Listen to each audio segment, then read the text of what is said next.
All right, so open up the GriGri. You notice that this side shows where the rope goes out to the climber. Go ahead.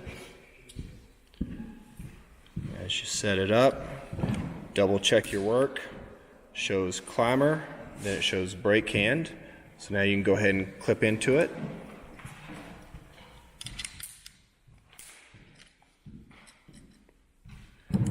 Same technique that you would normally use. This hand never leaves. Same process. So now to lower somebody, you pull back on the brake release. This is a brake assist, and you can lower them back down. Your brake's not, or your brake hand is not on there. You see how the line can come out. But if they suddenly fall, it'll catch. It lifts up that mechanism and stops them.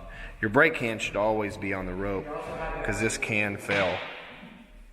So you can see how it slowly comes out, and then if they suddenly fall, it'll stop them. But again, don't rely on the brake assist.